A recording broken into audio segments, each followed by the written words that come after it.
That evening, Elena stalked through the diplomatic quarter, her military dress uniform drawing respectful nods from the security personnel. The reception hall gleamed with crystal and polished marble, a showcase of Earth's finest craftsmanship. Alien diplomats mingled with humanity's leaders, their translators creating a symphony of overlapping languages. "Commander Reyes," a melodic voice called. "Your reputation precedes you." Elena turned to face Ambassador T. Larry, the Concord's chief diplomat.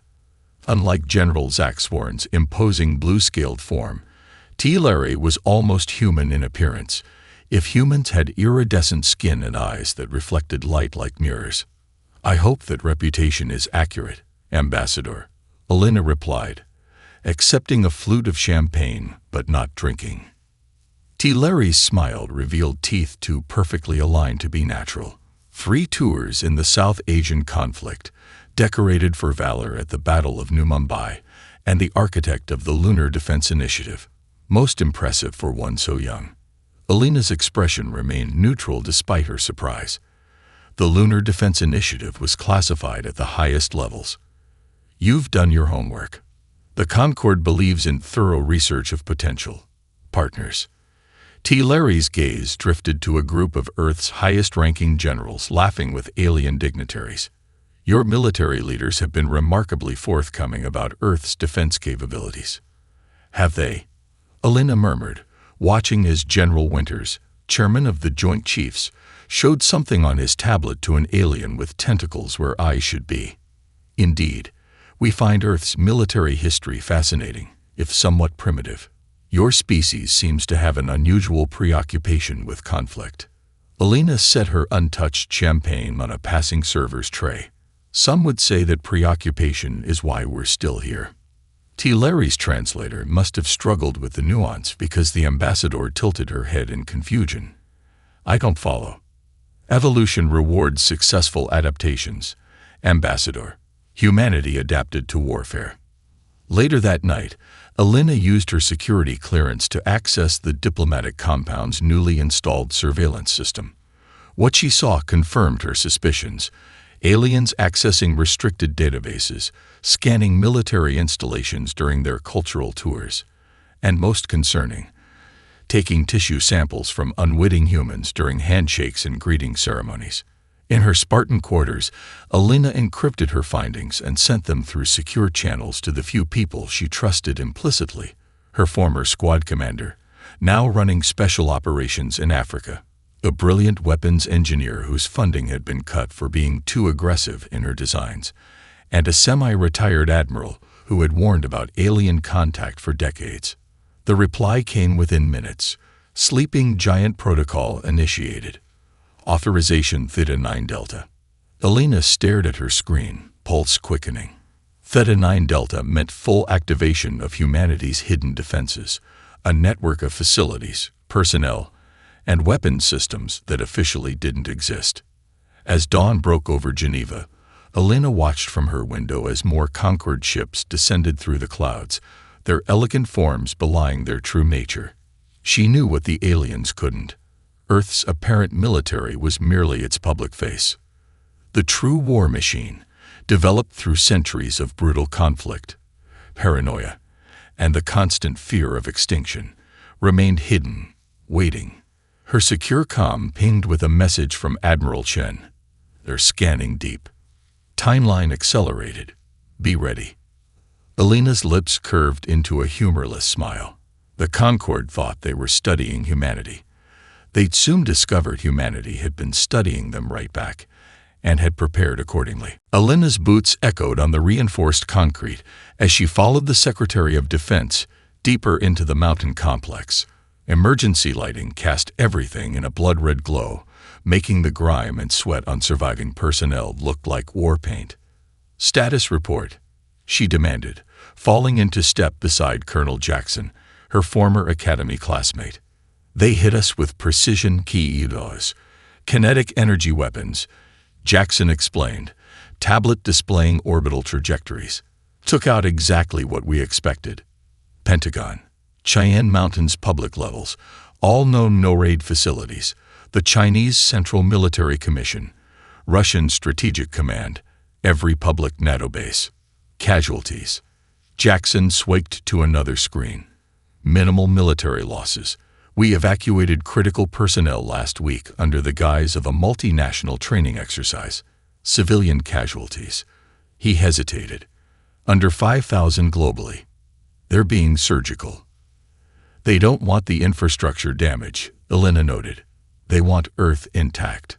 The briefing room was crowded with haggard officers when they arrived. The Secretary of Defense, right arm now in a makeshift sling, stood before a holographic display showing real-time attack vectors. General Reyes, he acknowledged Elena. The President's last order before going to the secondary command center was activating your sleeping giant protocol. You're now in command of all global military assets. He handed her a small metal object, the presidential seal embedded in a command key. Elena took it, feeling its weight. The Concord thinks they're facing divided nation-states with conventional military capabilities. They don't realize Earth has been preparing for this exact scenario for decades. Show us what we've got, General, someone called from the back. Elena inserted the command key into the central console. The holographic display flickered, then expanded dramatically. New icons appeared, thousands of them, scattered across Earth and extending to lunar orbit. Ladies and gentlemen, Elena said, meet humanity's real military. The display showed massive underground complexes beneath the Sahara, the Australian outback, the Canadian Shield, submarine bases hidden under Antarctic ice, weapons platforms disguised as commercial satellites, and most importantly, the lunar manufacturing facilities that had been constructing ships and weapons using resources mined from the far side of the moon for the past 15 years. The Artemis program wasn't just about scientific exploration, Elena explained as the room fell silent. It was our insurance policy. Colonel Jackson whistled. How did we keep this secret? Compartmentalization. Misdirection. The old magic trick. Make them watch the right hand while the left does the work. Elena zoomed in on a lunar facility producing fighters that looked suspiciously similar to Concorde design. We've been reverse engineering from that crashed ship since 2142. What took them centuries, we've compressed into decades through the oldest human motivation, survival. A communication officer interrupted. General, we're receiving reports from civilian resistance cells worldwide. The Concorde ground forces are meeting unexpected resistance. Elena nodded. Phase 2 activated on schedule. On the main screen, footage showed Concorde troops in Mexico City surrounded by what appeared to be ordinary citizens, until they pulled weapons from hidden caches and struck with military precision. Similar scenes played out in Shanghai, Lagos, Berlin. The Concorde's making a critical mistake, Elena told the room. They've studied our official military but ignored our history. Earth has never been conquered because occupation is impossible. Our civilians become combatants. She straightened her uniform. Now let's make something clear. We're not just fighting for survival. We're fighting to teach the galaxy a lesson they'll never forget. The room erupted in determined activity as Elena called up the first wave of lunar forces, humanity's hidden fist, about to strike when the Concorde least expected it. Lieutenant Commander Hiroshi Tanaka had been a history professor specializing in guerrilla warfare before being reactivated. Now he moved through Tokyo's abandoned Shibuya district, leading 50 former JSDF soldiers dressed in civilian clothes. Their surrendered weapons, modified to appear standard, hung from shoulder straps. Remember, he whispered into his subvocal communicator, bow deeply when presenting your weapons. The disruptor needs 3 seconds of contact with their armor. Ahead, the Concorde checkpoint gleamed with alien efficiency. 6 limbed soldiers towered over barricades made from repurposed construction materials. Their commander, distinguished by elaborate helmet ornamentation, stepped forward as Tanaka's group approached with hands raised. More surrendering humans, the alien announced, voice translator making it sound almost bored. Present weapons slowly. Tanaka bowed deeply, extending his rifle with both hands. We wish no conflict, he said with practiced humility. The commander's 4 secondary arms collected the weapons while its primary limbs remained on its own weapon. It never occurred to the alien that the human's posture of submission was exactly what they wanted: close proximity. Tanaka caught the eye of his second-in-command and nodded imperceptibly. Throughout the group, thumbs discreetly pressed hidden triggers on their surrendered weapons. The effect was immediate. The aliens' powered armor systems flickered, joints locking as emergency protocols engage. The commander attempted to raise its weapon, but found its primary arms frozen mid-motion. Historical Lesson 1. Tanaka said, straightening and retrieving his weapon. Never trust a surrendering enemy until they're completely disarmed. His team efficiently secured the checkpoint, communications specialist already transmitting success codes to headquarters. 3 kilometers away, similar scenes played out at 12 other checkpoints. Within 20 minutes, Eastern Tokyo was effectively back under human control. On the far side of the moon, Emergency Administrator Kate Chen watched as automated production lines hummed with activity, assembling fighters and weaponry that blended human innovation with reverse-engineered Concorde technology. "We're at 84% capacity," her operations officer reported. "First wave ready for deployment in 6 hours." Chen studied the holographic display showing Earth's orbital situation.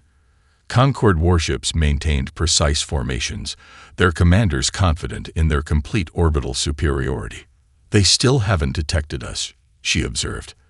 The lunar facility's position on the far side shielded it from Earth observation, and its extensive electromagnetic damping systems made it invisible to all but the most targeted scans. "Are the null space engines installed in this batch?" "Yes, Mom. The fighters can transition directly behind Concorde formations without conventional approach vectors." Chen allowed herself a small smile. "Humanity's first advantage in space warfare. We never develop the dogmatic rules they follow. We've always fought dirty." Her communication console chimed with an encrypted message from General Reyes. "Operation Hornet's Nest greenlit. Launch when ready." In the Appalachian Command Center, Elena interrogated the captured Concorde commander. The alien still seemed bewildered by the turn of events, compound eyes darting between the monitors showing coordinated human resistance across the globe. "Your species has no unified military doctrine," the commander stated. "Your nations have different tactics, training, equipment standardization.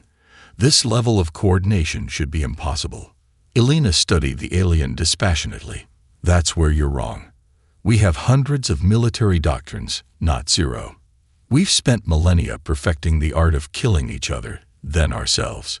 Every environment, every technological level, every force disparity, humans have developed tactics for all of them." She gestured to a monitor showing guerrilla forces in the Amazon ambushing a Concorde patrol using techniques perfected during Earth's bloodiest conflicts. "What you're witnessing isn't humanity creating a response to your invasion," Elena explained. "You're seeing us implement contingencies we've had ready for centuries. The only difference is the enemy." The alien's translator couldn't quite capture its tone, but the meaning was clear. What manner of species prepares so thoroughly to fight itself?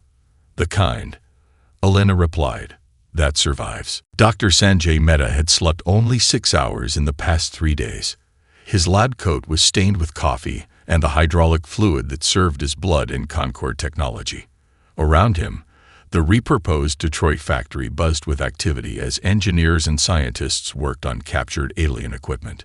"The problem isn't understanding their technology," he explained to Elena over the secure video link. "It's that they've designed everything to be tamper-proof. Self-destruct mechanisms, encryption. They never expected to need interoperability with other species tech." Elena's holographic projection nodded. "But you found a workaround." Sanjay grinned, exhaustion momentarily forgotten. "Better than that. We found their blind spot." He gestured to a workbench where technicians were modifying what appeared to be Concorde energy weapons. "They designed systems that are perfectly optimized and secure, but they never iterate quickly. Their design processes involve centuries of small improvements. We're doing the opposite. He lifted a weapon that looked like a hybrid of human and alien design. They built in safeguards against disassembly, but not against addition. We're not replacing their tech. We're grafting ours onto it. Inelegant but functional. Their weapons are designed to reject unauthorized users, so we've created interface layers that trick them into accepting human operators. Alina leaned closer to her camera. And the time frame. We're already deploying the first batches to resistance cells in Europe and Asia. The modified communication systems are even more valuable. We can now listen to everything they say. Sanjay's expression turned serious. There's something else you should know. Their weapons technology isn't actually that far beyond ours. It's their production capabilities, their material science that's superior. They've had peace long enough to perfect manufacturing.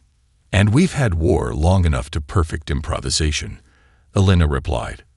In the hills outside Barcelona, Captain Sofia Vega and her multinational special forces team watched as a Concorde patrol moved through the predetermined ambush zone. Unlike previous encounters, this patrol moved with heightened caution, scanning buildings and maintaining dispersed formation. They're learning, her second-in-command whispered. Sofia nodded. That's why we're not using the same tactics twice. She keyed her communicator. Trapdoor sequence. 3, 2, 1. Nothing happened visibly, but the aliens suddenly froze in confusion, their helmet displays flickering as the localized EMP disrupted their systems. Unlike earlier versions that affected all electronics, this pulse operated on frequencies specifically calibrated to Concorde technology. Another breakthrough from Meta's team. Old hunting technique, Sofia explained as her team moved in. Herd the animals where you want them, then spring the trap. The disabled aliens were quickly secured, their equipment salvaged for further study. Back in the mobile command center, now relocated beneath the Atlantic, Elena reviewed tactical updates from around the globe. The pattern was becoming clear.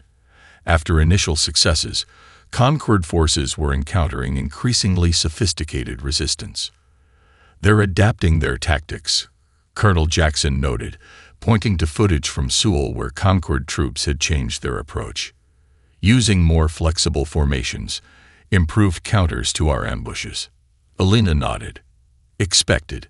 They're intelligent beings with a rigid but effective command structure. The difference is, she brought up a new display showing human resistance adaptation rates versus Concorde changes. We're evolving our tactics 4 times faster than they are. They make 1 adjustment. We make 5 counters simultaneously. On the strategic display, blue indicators representing successful human operations were appearing with increasing frequency. Not enough to turn the tide yet, but enough to create breathing room. This is the moment they don't understand, Elena said, almost to herself. Humans don't become demoralized when outmatched. We become creative. Archon Clovesh, Supreme Commander of the Concorde Expeditionary Force, stood perfectly still as the holographic displays updated with increasingly concerning data. 3 of his 4 arms were clasped behind his back in the traditional posture of contemplation, while the 4th manipulated the command interface. Explain this, he demanded, highlighting footage from Nairobi where children, human young barely into their developmental stage, had sabotaged a Concorde supply depot by infiltrating air ducts too small for adult humans. The Concorde's chief synapsychologist, Dr. Mefthera, studied the footage. Her species resembled a fusion of insect and avian features, with delicate manipulator limbs and large iridescent eyes. Most concerning, she began, is not the act itself but the motivation. Our understanding of sentient species development indicates that young should prioritize self-preservation above all else. Yet human offspring willingly place themselves in danger. She brought up comparative data from 17 other integrated species. No other encountered civilization demonstrates this trait. Another display activated, showing footage from the destruction of the civilian shelter. Expected outcomes, demoralization, surrender, negotiation, were listed alongside actual outcomes, increased resistance, weapons production acceleration, recruitment surge. Their species defies conventional psychological modeling. Dr. Mevthera continued. When the Australian resistance leader was publicly executed last week, instead of sowing fear, it created what humans term martyrdom, a concept that transforms defeat into motivation. Klevesh's inner eyelids flickered, a sign of deep distress in his species. You've studied their historical records. Is there precedent for this behavior? Abundant precedent, Archon. Human history contains thousands of examples where facing superior force intensified rather than diminished resistance. She displayed images from human conflicts spanning centuries. The pattern repeats consistently. Human resolve strengthens under pressure. They call it backs against the wall psychology. A junior communications officer interrupted. Archon, we're detecting unusual transmissions from the lunar dark side. Impossible, Klevesh dismissed. Our initial scans showed no infrastructure beyond their primitive research outposts. Confirmed signals, sir, and mass readings inconsistent with documented lunar composition. As if in response, alarms sounded throughout the command center. On the main tactical display, hundreds of new contacts emerged from behind the moon. A fleet that shouldn't exist, comprised of ships bearing uncomfortable similarities to Concorde designs, but modified in ways that made them difficult to target. They were hiding an entire military-industrial complex, Klevesh whispered, professional detachment cracking. How could we miss this? Dr. Mevthera's analysis was clinically precise. Because we projected our own psychology onto them. The Concorde builds visible strength to deter aggression. Humans conceal strength to maintain advantage. She pointed to a secondary display showing communications intercepts. They have a concept called paranoia that we have no equivalent for. The persistent belief that threats exist even without evidence. On the tactical display, the human fleet executed a maneuver that violated several principles of Concorde naval doctrine, placing themselves in positions that seemed suicidal, until Klevesh realized with dawning horror that they had negated his ship's primary weapon advantages. The final assessment, Archon, Dr. Mevthera concluded, is that humans are uniquely dangerous because they evolved not despite conflict, but through it. Their bodies produce chemicals during combat that enhance performance. Their social structures strengthen under external threat. Their technological development accelerates during wartime. She closed her data files with a gesture of finality. In short, they are the only known species that improves when fighting. Klevesh turned to his communications officer. Contact High Command. The integration protocol has failed. We need a new approach. Captain Maya Rodriguez felt her fighter shudder as she pushed it beyond recommended stress parameters, executing a maneuver no simulator had ever approved. Her squadron followed, 12 sleek vessels that resembled Concorde interceptors, but with distinctly human modifications, additional maneuvering thrusters, reinforced cockpits, and manual override systems that prioritized pilot control over computer safety protocols. Mantis Squadron, execute Crazy Ivan on my mark, she ordered over the encrypted channel. Remember, their targeting algorithms can't predict what their engineers consider impossible. Her tactical display showed the Concorde battle cruiser ahead, its point defense systems already tracking her squadron with mathematical precision. Under normal circumstances, approaching from this vector meant certain destruction. Mark. 12 fighters simultaneously cut main propulsion, fired lateral thrusters in opposing patterns, and engaged gravitational countermeasures that would have torn apart standard Concorde vessels. The resulting maneuver sent them tumbling in controlled chaos, each fighter spinning on multiple axes while maintaining their overall attack trajectory. On the Concorde vessel, targeting computers failed to establish lock. The patterns defy prediction algorithms trained on thousands of years of sensible space combat. When the cruiser's commander ordered manual targeting, it was already too late. The human fighters had penetrated the defensive screen, releasing specially designed EMP warheads directly against the ship's sensor arrays. Objective neutralized, Maya reported as her squadron regrouped. Minimal casualties. Only one fighter had been lost, a sacrifice ratio that would have been unthinkable to Concord commanders, but considered acceptable in humanity's brutal calculus of war. In the Atlantic Command Center, Alina watched Operation Thunderstrike unfold across holographic displays covering every theater of the global conflict. Unlike conventional military operations with clear front lines and objectives, Thunderstrike resembled a coordinated swarm attack. Thousands of seemingly independent actions that collectively overwhelmed the Concord's ability to respond. Geneva contingent reports successful deployment of the communication spoofing network. An intelligence officer reported. Concord ground forces are receiving contradictory orders from their command structure. Another analyst added, Lunar Fleet has disabled 37% of Concord orbital assets. Their remaining ships are attempting to regroup at Lagrange Point 2. Colonel Jackson studied the tactical overview with growing optimism. They're falling back to defensive positions. It's working. Not just working, Elena clarified. They're experiencing something they've never encountered before, multi-doctrine warfare.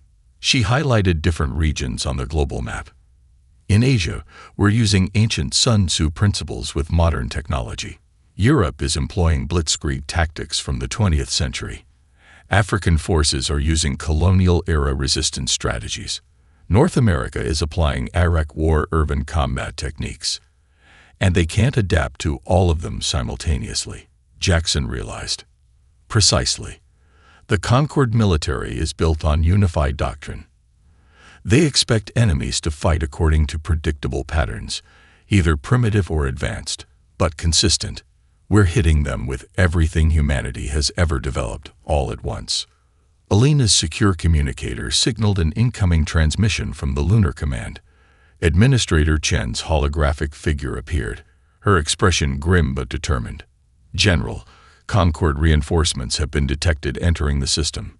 Significantly larger force than the initial invasion fleet. Alina had expected this. Time to arrival. Approximately 48 hours. But there's something else. Chen transmitted sensor data showing the new Concord fleet's configuration. These aren't standard military vessels. They appear to be converted civilian ships, hastily armed transports, retrofitted science vessels. Elena studied the data, the implications clear. They're scraping together whatever they can find. The Concorde hasn't fought a prolonged conflict in millennia. They have minimal reserves. She straightened, resolution hardening her features. We've bloodied their professional forces. Now they're sending conscripts. Your orders, General. Maintain pressure on all fronts. The window for our primary objective is opening. The neutral vessel hung in Earth orbit, its design deliberately non-threatening, a diplomatic craft with minimal defensive capabilities. Inside its central chamber, Alina faced the full Concord Council for the first time. 23 alien representatives formed a semicircle, their diverse physiologies highlighting the vast coalition that had dominated galactic politics for millennia. Elena had chosen her delegation carefully. Dr. Eliza Chen, whose understanding of synapsychology had proven invaluable. Admiral Santos, representing Earth's military leadership, and most controversially, the captured Concord commander that Elena had interrogated weeks earlier. Ultheric, the eldest counselor, initiated the proceedings. His species had evolved in low-gravity environments, resulting in elongated limbs and a willowy frame that seemed almost fragile. Yet his voice carried undeniable authority. We have reviewed the conflict metrics, he began without preamble. In 26 standard cycles, your forces have destroyed or disabled 42% of our expeditionary fleet. No species in recorded Concord history has achieved such a feat. Another counselor, a being composed primarily of crystalline structures, added, the integration protocol has never failed before. 67 species, all successfully incorporated into the Concord through this process. Integration, Elena repeated, letting the word hang in the air. An interesting euphemism for conquest.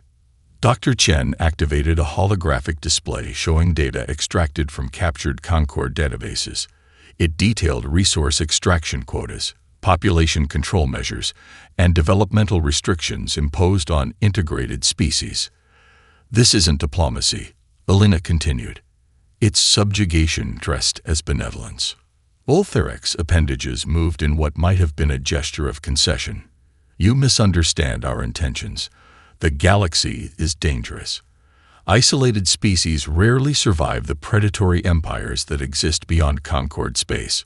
We offer protection, guidance, advancement, at the cost of freedom and self-determination. Alina nodded to the captured Concord commander, who had remained silent until now. The commander stepped forward, addressing the council in their own language. The translation echoed for the human delegation. The humans fight differently from any species I have encountered in 300 cycles of service. They do not seek merely to survive our attacks. They adapt to overcome them. They do not fear death as we do. Murmurs spread through the council as the commander continued. I have studied their historical records during my captivity. Their planet has never been successfully conquered because occupation is mathematically impossible. Any invader faces not just their military but their entire population, civilians who transform into combatants within hours. A counselor with multifaceted eyes interrupted. This is precisely why integration is necessary. Such a species cannot be allowed to develop independently. They are too dangerous. Too dangerous to whom? Alina asked pointedly. To the Concord's authority, or to the species you've already subjugated. She revealed another set of data, communications intercepted from across Concord space, showing how news of Earth's resistance had already sparked unrest among previously integrated species. Here's what we've concluded, Alina stated. The Concord doesn't fear humans because we're primitive. You fear us because we represent something your empire has systematically eliminated from the galaxy, the indomitable will to fight for freedom, regardless of the odds. Ultharek studied Alina with ancient eyes. What do you propose, General Reyes? A new relationship, not integration, but alliance. Equal standing with Earth maintaining complete sovereignty and its military capabilities. Unprecedented, another counselor objected. So is your failure to conquer us, Alina replied. Perhaps unprecedented is exactly what the Concord needs. 6 months after the Concord formally recognized Earth as a sovereign power, Alina walked through the Grand Assembly Hall on Concord Prime, the magnificent capital world at the heart of galactic politics. The vast chamber, designed to humble visitors with its scale and grandeur, now felt different. Less imposing, more a testament to what cooperation could achieve when built on mutual respect rather than dominance. Alien representatives from dozens of species watched her procession with a mixture of emotions. Fear from the original Concord founders, hope from the formerly subjugated species, and curiosity from all. Her dress uniform, a blend of traditional Earth military styling with subtle elements borrowed from Concord formal attire, symbolized the new relationship she had forged. Ambassador Reyes. Archon Klovesh greeted her, using his new diplomatic title rather than his former military rank. Their relationship had evolved from adversaries to cautious collaborators. The Council is ready to receive Earth's proposal. The chamber hushed as Alina took the speaker's position. Behind her, holographic displays showed real-time footage from across the galaxy. Earth ships patrolling alongside Concord vessels. Human engineers working with alien counterparts to develop new technologies. And most significantly, formerly integrated species implementing new governance systems modeled after Earth's various democracies. The Terran Accords have been ratified by 142 formerly subjugated worlds, Alina began. For the first time in Concord history, member species are developing their own defense capabilities and self-governance while maintaining peaceful relations.